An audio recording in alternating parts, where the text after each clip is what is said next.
Let me summarize things if I can. Let's see if I can't do it in 5 minutes to give you the last word and some closing thoughts of your own. I would use the blue pages to make sense of the thread that weaves everything together today, at least what formally would be connected. Merton is a spiritual guide for us. He can be a spiritual mentor. He's worth reading all of his books, and they're worth rereading not because he said something or told us the truth, but he lived what he expressed. He expressed his living. So all of his writings come out of his living. They don't come out of his head.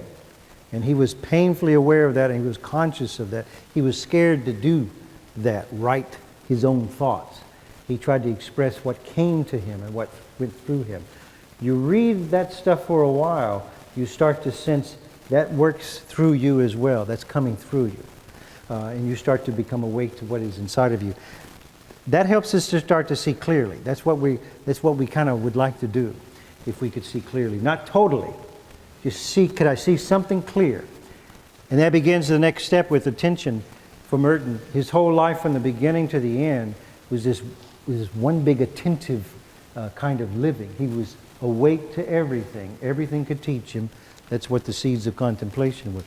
To see clearly, you have to be attentive to what can be seen, or what can be known or felt or sensed, all these ways that we're trying to figure out. We don't know what we're talking about, but we have to try to find out what we're talking about. We don't know what our life is all about, but we're trying to live it out. This is the expression, but it's tied into God's life within us. So we're defeating ourselves constantly in commotion if we're not rooted in God's life within us, if we can't quell our own interior commotion so that we can become attentive to something that is not us, it's something that's not driving and controlling our own life.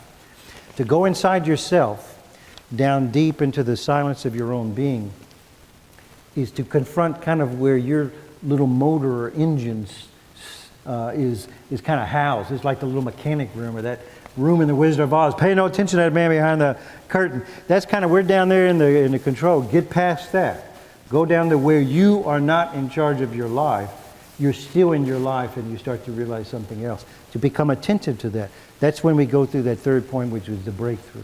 We're breaking through our own commotion, our own cluttered mind, our own anxiety to speak, to cover up, to conform, to conceptualize God. This is hard, though. This is easy to say, but it's hard because as soon as you start to try, you start to meet the same old you and me and our thoughts and our feelings and all the things that we've kind of believed. To get past that without being irreverent and disregarding it, but to say it can't possibly be in all of this. It has to be beyond that. Merton was talking about it, when it's got to be beyond being.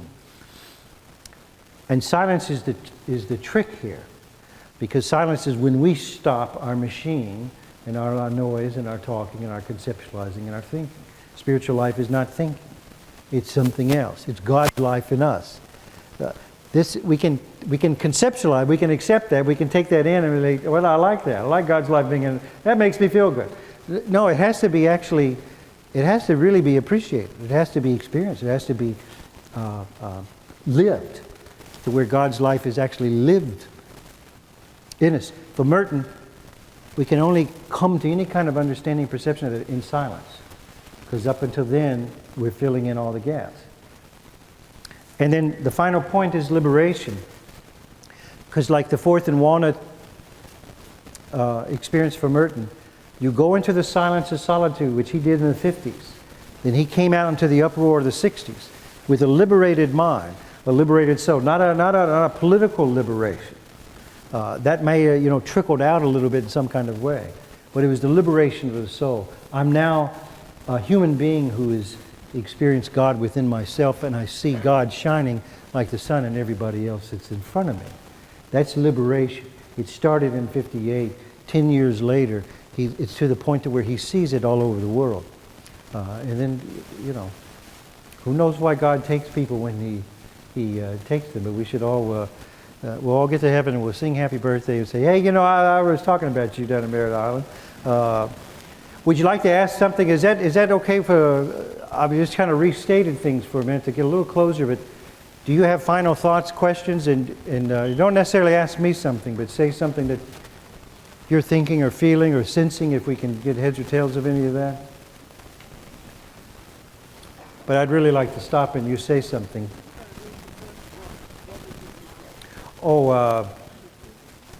She asked the hardest question of the day is, if I was to suggest the first book to read, I would have to say maybe Thoughts in Solitude for now. Call me tomorrow, I'll tell you another book. There's 70 of these to pick, but this is really good. New Seeds of Contemplation is his best book. That you can read the rest of your life. Like Cloud of Unknowing, you should read that every year. New Seeds of Contemplation every year, or every other year, switch them out. Contemplation, A World of Action, wonderful book to read. It was on the book table because that was the last book Merton sought to publish before he died. Came out in 71, he died in 68, but he had written it before he died. And his concern in that book is, how do you talk to these young people who want to be monks? And his concern was that the monastery was throwing out the monks who should be there, and they were keeping the people who should not be there. And they couldn't tell the difference in spiritual guidance, who should be there and who should not. It became a psychological, spiritual kind of problem, and he works that out in that book. It's great for parents to read. We had questions about that. It's also great for teachers. Anybody who's in spiritual direction, concerned about other souls and how do you communicate with them, that's a great book to read. So those would be the top three. What's the third book? Third book is Contemplation in a World of Action. Silence in a World of Noise. The last book he wrote was Contemplation in a World of Action. New Seeds of Contemplation is his best work. That came out in 61, some say 62. Thoughts in Solitude, 1958. That's the one we referred to today.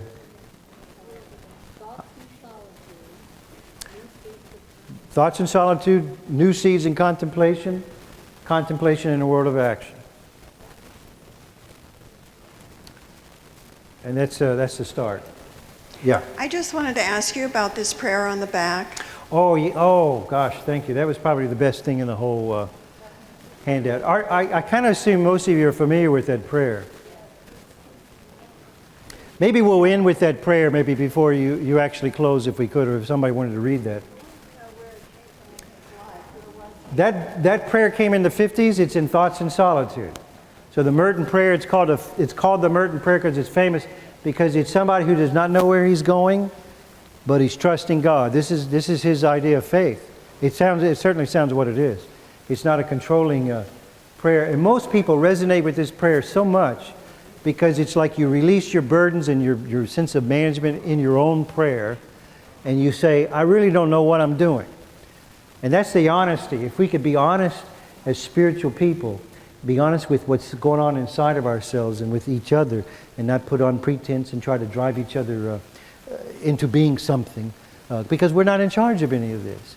That poem is a freedom. There's a liberation in that poem, and people just love that poem. It's called the Merton Prayer, but he didn't call it anything. It's just a chapter all by itself. It's just a prayer in the middle of Thoughts in Solitude. Thank you very much. All right, thank you.